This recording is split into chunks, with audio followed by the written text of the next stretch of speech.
Et gros plan, tout d'abord sur les Lions du Sénégal. Cher à Mamadou Niang, notamment, on peut les placer en Leroy sur la liste des ultra favoris, sans qu'il y ait grand monde pour nous contredire. En attestent les résultats depuis la dernière Coupe d'Afrique des Nations. 20 matchs depuis la CAN 2023, 15 victoires. Pas ça des gros morceaux, vous allez être d'accord avec moi, Claude, cette fois. Le Cameroun, l'Angleterre ou encore le Brésil.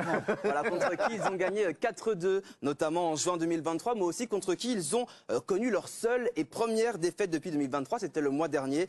Mis à part ça, c'est une vraie machine, le Sénégal. Vous le voyez, 44 buts marqués depuis la CAN 2023. C'est 2,2 buts par match en moyenne. On a du spectacle avec le Sénégal, qui est ultra solide aussi en défense. Vous voyez, avec seulement 8 buts encaissés depuis la CAN 2023. Beaucoup plus impressionnant que le Nigeria. Hein. Ah, Ces excellents résultats, Claude, sont-ils dus tout d'abord à la transition réussie entre Aliou Cissé et Pape Thiaw? Oui, je pense. Aliou avait bien mis tout ça en marche, en ordre de marche pendant longtemps. On n'a jamais compris pourquoi il ne bénéficiait pas d'une ferveur populaire derrière lui comme ça, puisqu'il a quand même amené ce pays à être champion d'Afrique. C'était absolument incroyable. Mais bon, ça n'a pas bien marché et tout. Et Pape Thiaw, lui, est beaucoup plus populaire. L'équipe elle est rafraîchissante aussi. Elle joue bien. Il n'y a qu'à revoir les stats. Et c'est, avant le Nigeria, le deuxième grand favori derrière le Maroc pour moi de cette Coupe d'Afrique des Nations.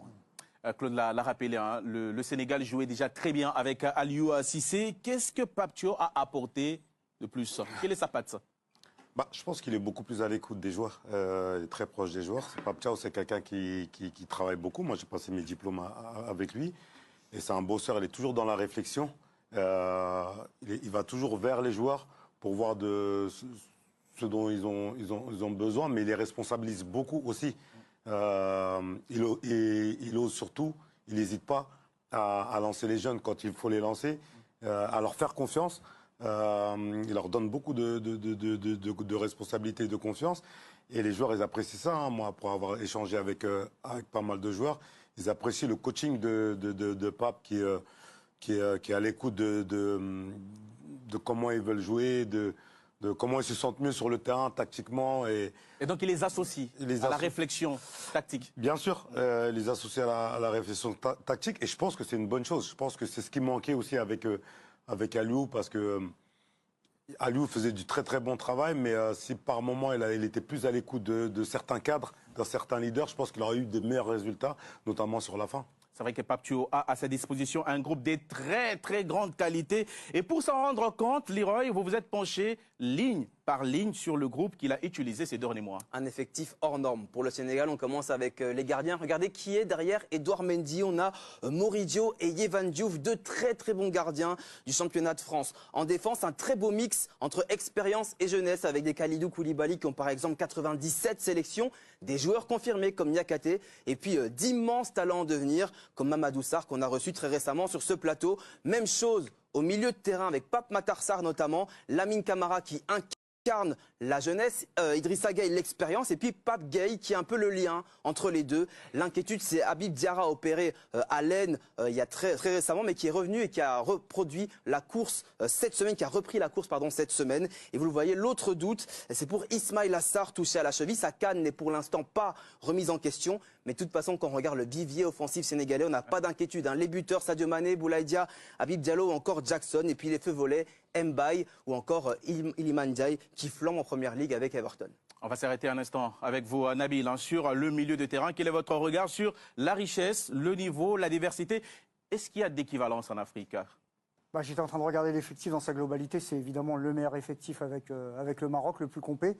Et le milieu de terrain du Sénégal, pour moi, je me demande si c'est pas peut-être même le meilleur. Alors à une époque, c'est vrai que c'était une équipe qui était coupée en deux. Mamadou doit s'en souvenir. Tu avais des super défenseurs centraux. Vous voulez me rappeler les mauvais souvenirs. Et tu n'avais que des attaquants. Et entre les deux, c'était le désert. Et là, aujourd'hui, c'est plus le cas. On était parti avec deux milieux de terrain. Ah ouais, c'est incroyable. J'ai jamais oublié ça. Leur équipe a été coupée en deux. Puis tu regardais sur le banc, tu voyais des attaquants de très haut niveau. Et puis au milieu, c'était un peu compliqué. Mais bon, c'est comme ça. C'est aussi l'histoire de génération. Ce qui est bien, c'est qu'il y a un papa au milieu de terrain. Il y a un taulier qui est toujours là, qui est un exemple, qui est Idrissa Gueye. Mais il y a aussi ce qui leur a peut-être parfois un peu manqué, cette créativité également en transition offensive. On verra si Habib Diarra qui a repris la course. Ouais, voilà. Je trouve qu'il est important. Moi, j'aime beaucoup ce profil. Et ensuite, tu as des jeunes joueurs complets avec du volume et qui jouent déjà dans des gros clubs. C'est-à-dire que ce n'est pas des joueurs en devenir. C'est Tottenham, Monaco. Donc franchement, comme on dit, Everton. sur le papier, ça fait peur. Ça fait peur. Et le Sénégal qui va quand même être parmi, Mansour, les dernières équipes à lever le voile sur la liste des joueurs à la Coupe d'Afrique des Nations. Pourquoi? Est-ce dû aux incertitudes? C'est dû aux incertitudes parce qu'en plus, comme on le sait, il y a beaucoup de clubs qui rechignent à laisser partir leurs joueurs à la CAN. On a vu le cas Sandia et Serge Fabregas de Com qui dit que oui, il est encore blessé. Et finalement, on s'est rendu compte ce week-end, mais il a joué quand même 45 minutes. Il a d'ailleurs très très bien joué. Ouais. Habib Diarra aussi, Sunderland, voilà, parce qu'ils vont perdre Sadiki et beaucoup d'autres. Ils essaient de le retenir. On a vu qu'il a repris. Et donc, écoute, Pape Thiaw, il commence ici à jouer la montre puisqu'il a jusqu'à vendredi pour donner sa liste. Donc, il attendait aussi d'avoir des nouvelles de ces joueurs-là qui sont rassurantes. Avant de la donner, je pense qu'il a bien fait. Iliman Ndiaye qui s'apprête donc à jouer sa deuxième Coupe d'Afrique des Nations avec le Sénégal. Claude, vu sa forme, est-ce qu'il arrive au Maroc comme le joueur phare du Sénégal? Un des joueurs phares, à coup sûr. Moi, vous savez, quand il est arrivé au début de la saison 24-25, ici même, je disais que la grande révélation à venir à l'Olympique de Marseille, ça allait être Iliman Ndiaye, parce que j'adore ce joueur, parce que je trouve qu'il est incroyablement doué, c'est un dribbleur, il est intelligent, il n'a pas de rate, il court tout le temps. C'est véritablement un super joueur. Là, il retrouve son niveau à Everton, alors que ça a été une situation d'échec à l'OM, et je pense, parce qu'on a manqué de confiance de la part des entraîneurs vis-à-vis, on ne lui a pas laissé le temps. Mais il arrive là sur une trajectoire absolument exceptionnelle, parce qu'il n'arrête pas de multiplier les exploits avec Everton. Dans le domaine où le bas blessé un petit peu, c'est l'efficacité. Il commence à marquer des buts, parce que ça a toujours été un dernier passeur remarquable, et puis ça a toujours été un coéquipier incroyable. Dans l'esprit, il est comme beaucoup de ces joueurs sénégalais qui sont complètement concernés avec lui. C'est pour ça que cette équipe, c'est un bonheur de la diriger, parce que c'est vrai qu'il y a toujours eu une atmosphère quand même très très chouette, même si quelquefois il y a eu des fantaisistes comme El Hadj Diouf, mais qui savaient toujours quand même s'intégrer dans un certain collectif, malgré son immense talent. Et c'est pas Mamadou qui va me dire ça, c'est que cette équipe du Sénégal, elle est agréable à regarder tout le temps, mais c'est un bonheur de la diriger tout le temps. En tout cas, c'est une passe décisive à Mamadou Niang. Justement, on va parler de son positionnement, parce que c'est un joueur clé du dispositif offensif de Pape Thiaw. Il y a un an, on l'a utilisé à, je crois, 1 ou 2 matchs en soutien de l'avant-centre. Mais au fil des mois, il a retrouvé son poste comme en club. Vous le préférez sur un côté ou bien un peu plus voilà, en soutien de l'avant-centre? Moi, je le préfère un peu plus libre de ce mouvement, parce que c'est un joueur qui est pas embêté avec ses pieds. Hein. C'est un joueur qui techniquement est très à l'aise. Et c'est un joueur qui refuse pas le jeu. C'est-à-dire qu'il est toujours à la demande du ballon. C'est un joueur qui est mordu de ballon, donc il veut toujours l'avoir dans les pieds, à essayer de combiner, que ce soit avec Sadio, que ce soit avec les milieux de terrain. Et c'est un joueur qui apporte beaucoup. C'est un joueur qui apporte beaucoup, même si sur le côté il est efficace, hein, parce qu'il arrive à déborder, à centrer. On l'a vu sur les derniers matchs de qualification où il a été vraiment décisif et important pour l'équipe.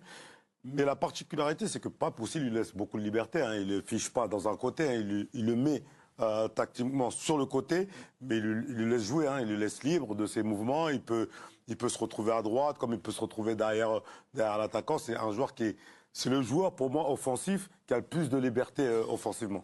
Et Pape Thiaw, hein, qui préfère jouer avec 3 milieux de terrain à fort, ce qui fait qu'il n'y a plus que 3 places à prendre en attaque.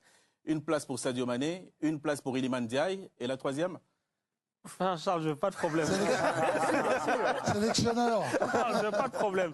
Non, mais après, c'est un problème de riche. Ça qui est bien. Après, si on part du principe qu'il y a une place pour Sadio Mané, on se met dans le place du coach, hein, pas de moi. Hein, ouais, non, oui, une place pour Sadio Mané, une place pour Iliman. Il y a un joueur qui actuellement est en très très grande bourre. Après, jouera pas, c'est Ismaïla Sarr, qui devient vraiment taille patron aussi en sélection. À ce moment-là, vous n'avez pas d'avant-centre? Sadio en faux neuf, par exemple. Ça peut être intéressant, ça a été testé, donc à voir. Et puis surtout, ce qui est intéressant, c'est que Iliman, justement, Pape Thiaw lui donne beaucoup de liberté de revenir dans l'axe parce qu'il a 2 latéraux qui montent énormément. Et donc, c'est eux qui occupent les couloirs. Très, très intéressant. Voilà ce qu'on pouvait dire hein, sur cette équipe du Sénégal. On va maintenant le programme des Lions dans ce groupe des Christian. Ouais, le Sénégal qui disputera toute sa phase de groupe à Tanger.